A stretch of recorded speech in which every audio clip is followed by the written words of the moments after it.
are so funny when you talk with your mouth full. So. We're gonna be like, what'd she say? I can't hear. Is she eating? I'm full. I'm done. Okay. I'm not full. I'm so hungry. Wait, so how many calories do you think was in that J-Nash?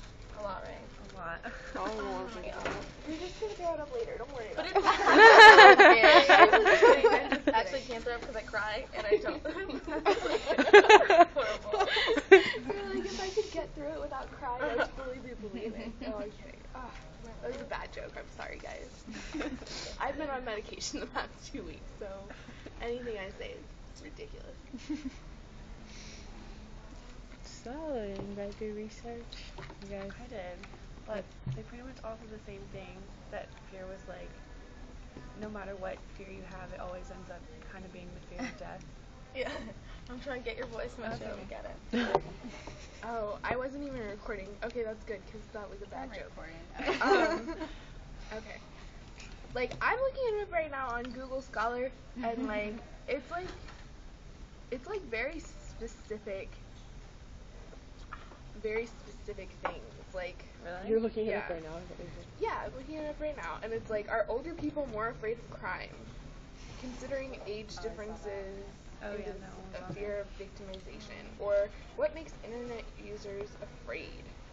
And Yeah, terror it's very management. specific. Yeah. I found a good one. The It's like, I found one that talks a lot about like the difference between anxiety and fear, where like something like worrying like is more anxiety, whereas fear is like, I don't know, hold on, let me find it. I saved it. I think I read something like that. Yeah, and it kind of like talks about. It was from the New York Times, so I was like, this is legit.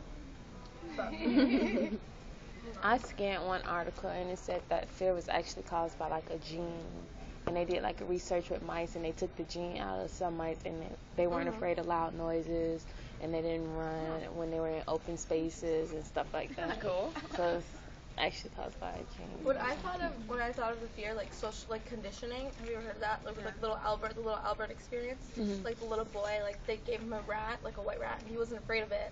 Like he would like play with it, but then he was afraid of like a little bell like being rung by his ear, and he would start crying. So what they started doing is whenever they showed him the rat that he wasn't afraid of, they would ring the bell. So like subconsciously he associated that horrible noise with the rat. So like even showing him like a white bunny made him scared. He would like cry every time I saw it. So it's like you can kind of like, I feel like your fears are just from like experiences, and you kind of associate those experiences with like other things. Yeah, that was kind of like the one that I did. It was talking about fear in the brain and like how it, like fear in situations, how they get stored in the brain and how it affects you. So this, I guess it was, what is his name? I don't even know. It was some Swiss psychologist is like trying to divide the brain and figure out how to fix people from getting afraid. Like, you know, like I'm afraid of spiders. Like if I see one, I get frozen. So he's trying to fix people's getting frozen so they don't get paralyzing fear. Oh yeah. Yesterday, like when we were doing our talks or whatever, like Lizeth and I were talking, there's those things that you're like naturally afraid of, and then there's the things that you learn to become afraid of. Like I'm afraid of the bottom rack in my oven because I burned my hand like cooking, or the couple times that I tried cooking. And so like that's something that I learned to be afraid of. But like the dark, I'm kind of always a little bit afraid of it, even when I know it's like irrational, just because, and like nobody taught me.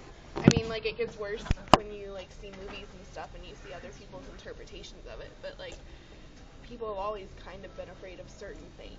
Yeah, like pain, I think is like something like that's naturally a natural fear. Like kids won't do anything not because of experience, but just from, well, actually they probably do learn from experience when they're little. But certain things hurt them. I had to learn all that stuff the hard way. Don't touch the stove. Okay.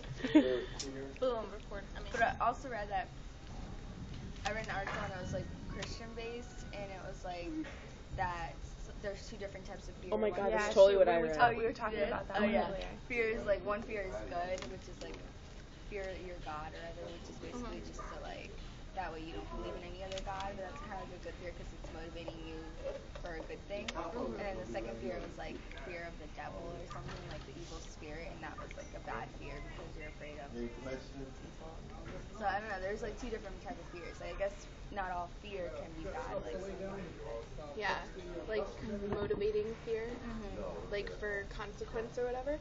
I get really afraid if, like, I'm one of those people who, like, my parents put the fear of God into me. I cannot disappoint my parents. I get so stressed out about it.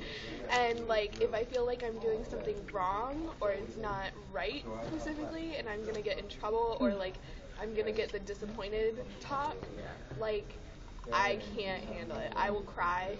Like, just, it's not good.